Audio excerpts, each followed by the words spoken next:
با سلام و درود خدمت همه بینندگان عزیز و همکاران عزیزم که امروز در کنار ما هستن و امروز یک مهمان عزیز داریم، جناب آقای اسلامی که در بینمون هستن. همکارای خوبم که توی این مدت از کنارشون واقعا از تجربه هاشون استفاده کردیم و میخوایم در مورد 3 اصل اساسی که در این بیزنس از اهمیت خیلی بالایی برخورداره صحبت کنیم که میخوام ابتدا همکارام هم خودشون رو معرفی کنن و به سوالاتی که هست پاسخگو باشیم. عباس آقا اگه زحمت نیست شما خودتون رو معرفی کنین و به اولین سوال من که در زمینه اینه که آیا اصلا در این بیزنس نیاز به دونستن دانش زبان کامپیوتر هست یا نه پاسخ بدین ممنون میشم. بفرمایید. خب خواهش میکنم. منم به تمام عزیزان به هر حال عرض ادب دارم، همچنان به هموطنان عزیزمون چه فارسی زبان و چه ایرانی زبان، به هر حال اینا همه عزیزان ما هستن. امیدوارم که هر جای کره خاکی که هستن ایام به کامشون شیرین باشه. در رابطه با این سوال شما که البته خیلی سوال خیلی جامع و خیلی به نظر من خیلی متداول و مهمی است که خیلی از عزیزان زمانی که برای ما به حال ایمیلی مسیجی برای ما میفرستن همیشه سوالشون این هست، چرا که خب خیلی دقیقاً دغدغه اینو دارن که الان خب این بیزینس ما الان افرادی دارن فعالیت میکنن که متخصص کامپیوتر هستن و به هر حال 0 تا 100 کامپیوتر رو به هر حال پایین بالا میکنن و پس ما جایی نداریم. اینی که این مسئله باعث میشه که حقیقتا اصلا قدم حتی اول رو برای وارد شدن به بیزینس بر ندارن. ولی من میخوام به خدمت تمام عزیزانی که به هر حال اگر این تبلیغات این بیزینس ما رو به هر حال در پلتفرم‌های مختلف میبینن خیلی دقیقاً به اطمینان کامل بهشون بگم که بیزینس ما دقیقاً میتونم مثال بزنم. اکثر افراد الان با توجه به اینکه به حال اینترنت داره پیشرفت‌های خودش رو میکنه، روز به روز داره تغییرات خودش رو به حال سپری میکنه و بیشتر مردم چه حتی کسانی که حتی سوادهای شاید مثلا من میتونم بگم حتی دیپلم هم ندارن ولی همیشه با یک پلتفرم مثل اینستاگرام و فیسبوک و یوتیوب دقیقاً با یک دیوایس خیلی ساده مثل موبایل روزانه پایین بالا میکنن، پست میذارن، پست رو میبینن، مسیج میگیرن، با هم به حال چت میکنن، گپ میکنن، این حرفا خیلی راحت. دقیقاً بیزینس ما هم همین صورت هستش، فقط فرقش اینه که شما اگر ساعت‌هایی رو در این پلتفرم ها به حال سپری میکنید، خب مزیتش اینه که میتونید کسب درآمد بکنید از این طریق، از طریق تبلیغاتی که برای این کمپانی ما میکنید میتونید کسب درآمد بکنید و واقعاً یک درآمد خیلی خوبی برای شما رقم بزنه و حتی افرادی که الان کمتر از 1 سال در این بیزینس هستن یک پسیو اینکام خیلی بالایی دارن، زندگیشون خیلی متحول شده. و دلیل دومش اینه که من میتونم بگم این دغدغه رو عزیزان ما از خودشون دور بکنن، این که با توجه به اینکه این پلتفرم ها خیلی ساده هست و اگر هم سوالی در مورد اینکه کارایی به هر حال کاربرد این پلتفرم ها به چه صورت هست، عزیزانی که در این بیزینس هستن به صورت 24 ساعته یعنی واقعا میتونن در دسترس باشن، آموزش ها رو خیلی ساده از پله های اول شروع بکنن تا پله های آخری و زمانی که به هر حال این آموزش ها رو دیدن میتونه وارد مرحله درآمدزایی بشن. و این که پلتفرم ها میگیم منظور هم اینستاگرام، یوتیوب و فیسبوک و تیک تاک اینا هستش که به هر حال خیلی چیز خیلی ساده هستش، اصلا جای نگرانی نیستش. شما فقط آموزش میبینید که بتونید ویدیوهای 1.5 دقیقه‌ای 60 دقیقه ریلز به هر حال اینا استوریای درست بود، همون کاری که قبلا شاید میکردید ولی بدون اینکه کسب درآمد بکنید همین کار رو انجام بدید و این ویدیوها و پست‌های شما وایرال میشه به کل دنیا، به مخاطبای شما اگر ایرانی بخواد باشون کار بکنی وایرال میشه و اونها تبلیغات شما رو میبینن و شما بعد از اینکه این دوره ها رو گذرونید میتونید وارد مراحل درآمدزایی بشید. و من این اطمینان خاطر رو به عزیزان میدم که اصلا مسئله دانستن این که به صورت پروفشنال شما بخواید دانش کامپیوتر ببینید به این وجه نیستش، به خیلی سادگی و خیلی راحت شما میتونید آموزش ببینید و وارد مراحل بیزینسی ما بشید. مرسی، خیلی کامل بود توضیحاتتون، ممنونم. خودتون رو معرفی نکردین. عباس آقا از انگلیس امروز از همه جا من معروفی نیستم. من با توجه به اینکه زیرنویس در اینجا هست گفتم از نظر وقت و به هر حال یه مقدار برای مخاطبین ما، مخاطبین جدیدمون در خدمت تمام عزیزان هستم. اگه کمک دستم برمیاد زنده باشیم.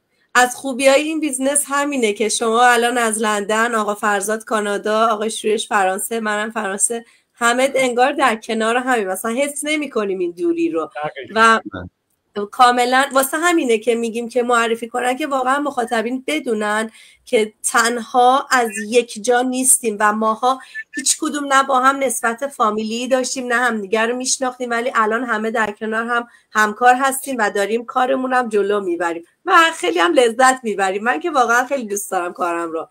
خب دوست دارم از آقای شورش اسلامی تقاضا دارم که خودشونو معرفی کنن و در مورد یک سوال خیلی مهمی که توی این بیزنس برای هممون مسلماً مهم هست جواب بدن که قانونی بودن این کار چگونه هستش. بفرمایید آقای اسلامی، ممنونم ازتون. خواهش میکنم. عرض سلام دارم خدمت دوستان و همکاران خوبم و همچنین مخاطبین عزیز. من شورش هستم از مهاباد ایران، الانم خدمتتون هستم تو فرانسه. دوستان عزیز، من دوست داشتم در کنار کار اصلیم یه کار اینترنتی قابل اعتماد داشته باشم که خوشبختانه تونستم این کار رو انجام بدم و بهش برسم. ولی قانونی بودن این کار برای من خیلی مهم بود و طوری که خیالم راحت باشه از بابت اینی که مشکلی برام پیش نیاد. از هم روز اول که شما ثبت نام میکنید، اسم و فامیل و ایمیل و شماره حساب و آدرس و بعد اینکه شما اصلا اجازه کار داشته باشید، همه اینا رو میخواد این شرکت ژاپنی که ما داریم براش کار میکنیم و از این بابت اینکه شما بدون این موارد اصلا نمیتونید ثبت نام بکنید. و جالبیش اینه که در بیشتر کشورها دفتر نمایندگی داره این شرکت ژاپنی که میتونه به سوالات و مشکلات شما پاسخ بده. بعد چیز جالبی هم که هستش در مورد این قضیه اینی که شما در آخر سال بابت درآمدی که داشتید باید مالیات بدید. پس کار اینترنتی که شما انجام میدید و بابتش مالیات میدید کاملا قانونیه و شما هیچ دلیلی نداره که بترسید و مشکلی در این مورد داشته باشید. بعد اینکه در کارهای به اصطلاح اینترنتی غیر قانونی افراد هیچ موقع حاضر نیستن چهره واقعی خودشون رو نشون بدن، ولی ما اصلا توی این کار اینترنتی که هستیم خدمتون واقعا اینجوری نیستیم. خیلی هم با هم دیگه در ارتباطیم، با دوستان میشینیم صحبت میکنیم، دوستان عزیزمون میان در مورد کارهاشون، در مورد فعالیتاشون صحبت میکنن و خیلی جو خوبی هستش. همه با هم هستیم و لذت میبریم از اینکه یه کار اینترنتی قانونی داریم که میتونیم در کنار کار اصلیمون داشته باشیم و وضعیت زندگیمون رو بهتر بکنه که مطمئنا برای همه خیلی اهمیت داره. مرسی، ممنونم ازتون آقای شورش. شما واقعا به جرئت میتونم بگم یکی از، شاید چند وقت بیشتر نیست اومدین، ولی یکی از بهترین منتورها هستین که انقدر قشنگ آموزش ها رو جلو بردین و خودتون، یعنی خب در زمینه کاری که شما بک‌گراند کاری که خودتون داشتین بالاخره تاثیر داره، ولی خب اینجا واقعا چون هیچ ربطی به شغل شما نداشت ولی انقدر قشنگ جلو بردین که من واقعا لذت میبرم و موفقیت همه بچه‌های توی گروه آرزومونه. همچنین میدونم که خیلی ها هستن که این شرایط رو دارن و دلم میخواد واقعا از این فرصت استفاده کنن. حیفه، یعنی واقعا همونطور که شما گفتین یک کار قانونی، یک کمپانی که 50 سال قدمت داره و اگر قانونی نبود اصلا این قدمت پایدار نبود، اصلا نمیتونست ادامه بده. با شماست، چون که شما برای این کار آیدی بیزنس میگیرید، یعنی یک کد فعالیت بازرگانی دارید که این خیلی مهمه برای کار شما. بابت این کد بازرگانی که شما دارید و فعالیت‌هایی که انجام میدید و درآمدی که دارید، آخر سال باید به دولت خودتون، اون کشوری که هستید، باید مالیات بدید. پس منی که میتونم اینو داشته باشم خیالم راحته از اینکه این بیزنس کاملا قانونیه و هیچ مشکلی برای من درست نمیکنه. دقیقاً همینطوره. من حالا ماهایی که تو فرانسه ایم، انقدر قوانین فرانسه سخته، من خودم اولین دغدغه‌ای که داشتم این بود که این کار قانونی باشه و پارسال، یعنی بعد از اولین درآمدم، مدارکای مالیاتی که اومد خیلی خوشحال بودم. یه روز شوهرم اومد گفت که این نامه چیه؟ نامه اومده از اداره مالیات. بعد من انقدر خوشحال بودم، گفت وا چی شده، دیوونه شدی؟ اداره مالیات چه خوشحالی. گفتم خب این نشونه همونه که کاری که من توش واردم قانونیه، یعنی همه چیز مدارکش هستش و خیلی مناسب، یعنی واقعا تاثیر داره. توی بالاخره ماها تو کشور ایران نیستیم، توی کشوری هستیم، باید قوانین رو رعایت کنیم و چرا که نه، چرا یه کاری نداشته باشیم که قانونی باشه. مرسی، ممنونم ازتون. استفاده میکنم. زنده باشین. آقا فرزاد عزیز، همکار مهربان از راه دور، دلم میخواد امروز برامون صحبت کنی در مورد این که خیلی‌ها این دغدغه رو دارن که ما زبان انگلیسی بلد نیستیم، ما زبانمون پایینه، ما اصلا نمیتونیم خیلی کارا رو انجام بدیم. آیا اصلا توی این بیزنس نیاز هست که اشخاص بخوان واقعا سطح زبانشون انقدر بالا باشه؟ ممنون میشم برای مخاطبین ما بگین. مرسی. سلام به شما خانم نسترن عزیز و همکاران محترم و خوب خودم و همینطور مخاطبینی که شاهد این لایو هستن. من فرزاد هستم از تورنتو در خدمتتونم و خیلی خوشحالم که در جمع دوستانه شما هستم و این گپ و گفت رو میتونیم با هم پیگیر باشیم. در مورد بحث نیاز به زبان حالا انگلیسی یا حالا هر زبان دیگه‌ای، کل بیزینس ما رو میتونیم به 3 بخش تقسیمش بکنیم که ببینیم در واقع نیاز داشتن به زبان انگلیسی و تسلطش چقدر میتونه مهم باشه یا نباشه. یک بخش ما کارهایی هستش که به صورت آموزشی باید ببینیم، یعنی ویدیوهای آموزشی هستش که در صورتی که مثلا توی هر قسمت از کارمون برای اجرای تبلیغات توی اینستاگرام، فیسبوک و غیره مشکلی رو داشتیم، ویدیوهای آموزشی مربوط به اونها هستش که باید ببینیم که خوشبختانه این ویدیوها همشون با زیرنویس فارسی یا در اکثر موارد به صورت ترجمه شده به زبان فارسی موجود هستش. بنابراین ما توی در واقع رجوع به اونها و مشاهده اونها به مشکل بر نمیخوریم. قسمت دیگه در مورد اون کاری هستش که قراره انجام بدیم. کار ما همونطوری که توضیح داده شد تبلیغات در شبکه‌های اجتماعی مثل اینستاگرام و فیسبوک هستش که در واقع به نفع کمپانی اسپانسرمون در واقع برگزار میشه. و اتفاقا میخواستم این جمله رو اینجا اضافه بکنم به فرمایشات آقا شورش عزیز که ما در واقع بستر قانونی کمپانی ما و فعالیت ما در واقع گرفته شده از کمپانی اسپانسر ما هستش. یعنی در واقع ما قسمتی از بیزینس اسپانسرمون هستیم که اون بیزینس اصلی چون که یک بیزینس موجه و قانونی هست که بالای این قرن فعالیت داره، به تبع فعالیتی که ما هم به عنوان بخش تبلیغات یا دیجیتال مارکتینگشون انجام میدیم در واقع این بحث قانونی بودن رو یدک میکشه و هیچ مشکلی براش وجود نداره که اگر وجود داشت نمیتونست عمر این بیزینس به 50 سال برسه و در بازارهای بین المللی فعال باقی بمونه. در مورد بحث زبان برمیگردیم. فعالیت ما به زبان مادری خودمون، حالا هر کسی به هر زبانی که در هستش و زندگی میکنه، در آلمان، در فرانسه، در کره، در آمریکای جنوبی و هر کجای دیگه به زبان مادری خودش صحبت میکنه و مخاطبینش هم همزبانهای خودش هستن. به هر حال ما چون فارسی زبان هستیم، مخاطبینمون و علاقمندان کسانی هستند که فارسی زبان هستن، به زبان خودمون صحبت میکنن. البته خب افرادی هم هستن که مثلا تسلط دارن به چند زبان، میتونن مثلا انگلیسی هم بیان پست بذارن، میتونن بیان انگلیسی هم پرزنت بکنن کارشون رو و با مخاطبین به زبان مثلا انگلیسی یا فرانسه یا آلمانی یا هر کجای دیگه هم ارتباط بگیرن. ولی به طور کلی زبانی که ما بهش تسلط داریم، هر چیزی که هستش، ما با همون زبان صحبت میکنیم و مخاطبین هم زبان خودمون رو در واقع باهاشون ارتباط هستیم. بنابراین ما چون فارسی زبان هستیم به همین شکل تمام پست هایی که ما داریم رو مشاهده میکنید که فارسی هستش. و بخش دیگه یک کار ما آموزش هایی هستش که در تکمیل آموزش هایی که من گفتم به صورت ویدیویی و پلتفرم آموزشی وجود داره، به صورت جمعی در کلاس های آموزشی که باز هم آنلاین برگزار میشه دور هم هستیم و همراه کوچ و منتور. اگر که ایرادی داشتیم، اشکالی داشتیم یا سوالی داشتیم در اونجا مطرح میکنیم و موضوعات رفع ایراد میشه.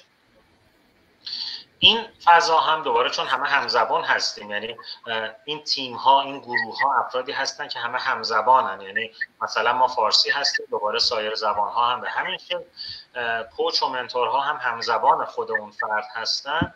در واقع ما دوباره مشکل صحبت نخواهیم داشتش.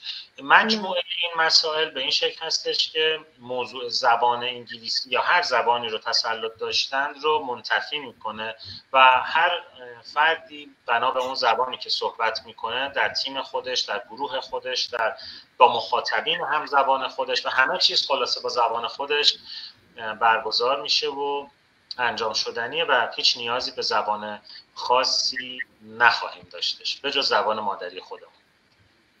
خیلی ممنون، مرسی از توضیحات خوبتون، کامل و جامع بود، مخصوصا با این سایت آموزشی جدیدی که الان خدا رو شکر زبان فارسی رو هم اضافه کردن. من پارسال که اومدم نبود زبان فارسی و مجبور بودیم به سختی حالا ترجمه کنیم با چندین برنامه مترجم. ویدیوها خیلی سخت بود، ترجمه نبود. من یادم ویدیوها رو میذاشتم به زبان فرانسوی، بعد خوبه حالا داشت صوتیشو فرانسوی داشت و به فرانسوی گوش میکردم، ولی خب امسال خوشبختانه همه این مشکلات رفع شده و انقدر جامعه حالا فارسی زبان، چه افغان، چه تاجیک، چه ایرانی، همه انقدر موفق و توی این بیزنس خیلی فعال بودن که کمپانی اومده حتی زبان فارسی رو اضافه کرده و به زودی خیلی کامل و جامع‌تر هم میشه.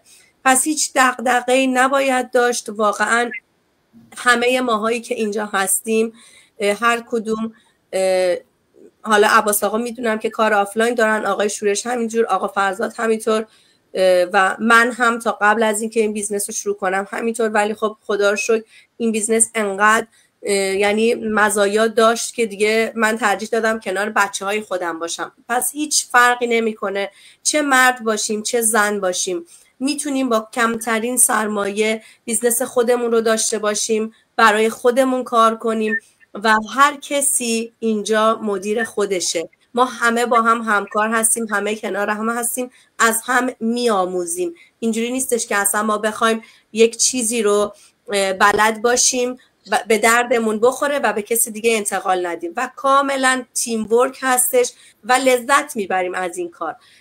از همه بینندگانی که حالا الان جانم اضافه کنیم در فرمایشات شما، این که این بیزینس واقعا یه موقعی از دوستان به حال میگن این بیزینس در موقع تبلیغات میگن این بیزینس طلایی هستش. بله. از این جهت میگیم طلایی که واقعا عزیزانی که به هر حال به صورت شبانه روز زحمت میکشن، تمام دانسته هاشون به هر حال تمام علمشون رو که در این بیزینس فرا گرفتن به افرادی که وارد این بیزینس میشن با جان و دل انتقال میدن. بله. در این بیزینس موفق باشن و به درآمدزایی برسن.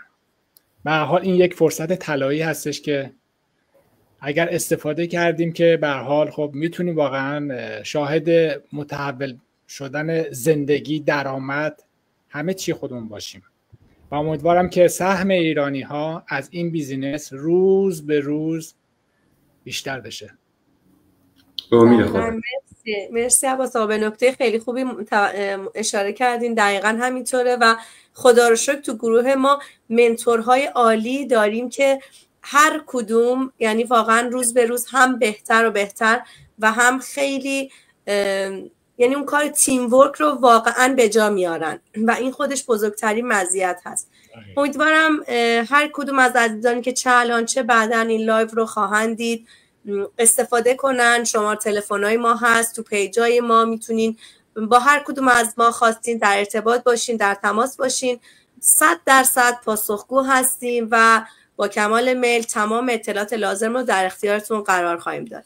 اگر صحبتی دارین برای پایان لایو بفرمایید. آقای شورش بفرمایید.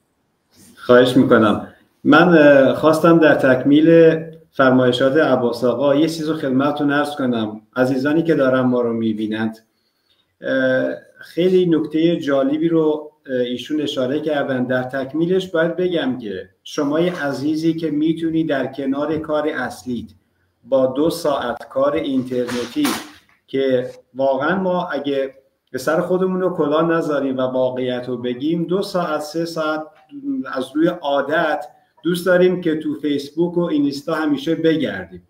پس این 2 ساعت رو بذار برای کاری که نتیجه بده، کاری که میتونه شما رو بعد از چند سال به بازنشستگی خیلی عالی برسونه.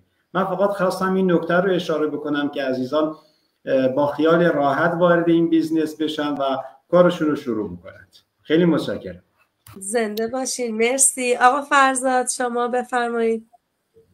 خیلی ممنون ازتون، تشکر میکنم. تنها مطلبی که دوست دارم اینجا اضافه بکنم این هستش که کلا بیزینس ما بیزینسی هستش که با داشتن تمام بسترهای عالی و قانونی خودش درآمدزایی و بازدهی سریعی داره و میتونه که علیرغم اینکه سرمایه‌گذاریش کمه، مدت زمان کمی رو باید صرف بکنی براش و همه این مسائلی که توضیح داده شد، بازدهی خیلی خوب و سریعی داره به خاطر در واقع بیزینس پلن بسیار جذاب و نوآورانه‌ای که کمپانی اسپانسر ما در واقع برای اون در نظر گرفته و طراحی کرد و اون رو به ثبت رسونده و مجموعه این برنامه به این شکل هستش که با ساده ترین ابزار که سوشال مدیا یا شبکه‌های اجتماعی هستش ما رو میتونه به سرمنزل مقصود برسونه و به درآمدزایی خیلی خوب و سریع ما رو منجر بکنه. امیدوارم که افرادی که واقعا قصد یک تحول رو دارن در سال 2025 از این فرصت استفاده بکنن، از این روزهای باقی مونده از سال 24 استفاده بکنن، وارد بشن، کارهای قراردادیشون رو انجام بدن، دوره‌های آموزشیشون رو ببینن، کارشون رو شروع بکنن که انشالله از سال 2025 بتونن یک زندگی متحول و واقعا سرشاری رو تجربه بکنن. خیلی ازتون ممنونم. زنده باشین. ممنونم از شما هر سه همکار عزیز و واقعا محترم که باعث افتخار در کنار شما هستیم و همینطور که هر کدوم از ما گفتیم هر سوالی بود میتونین تشریف بیارین، حالا تو پیجای ما ببینین، هر سوالی که داشتین بپرسین، ما پاسخگو هستیم. خیلی ممنون ازتون. امیدوارم عصر خوبی داشته باشین و تا دیدار بعد بدرود. خدا نگهدار. درود بر شما. خدا نگهدار.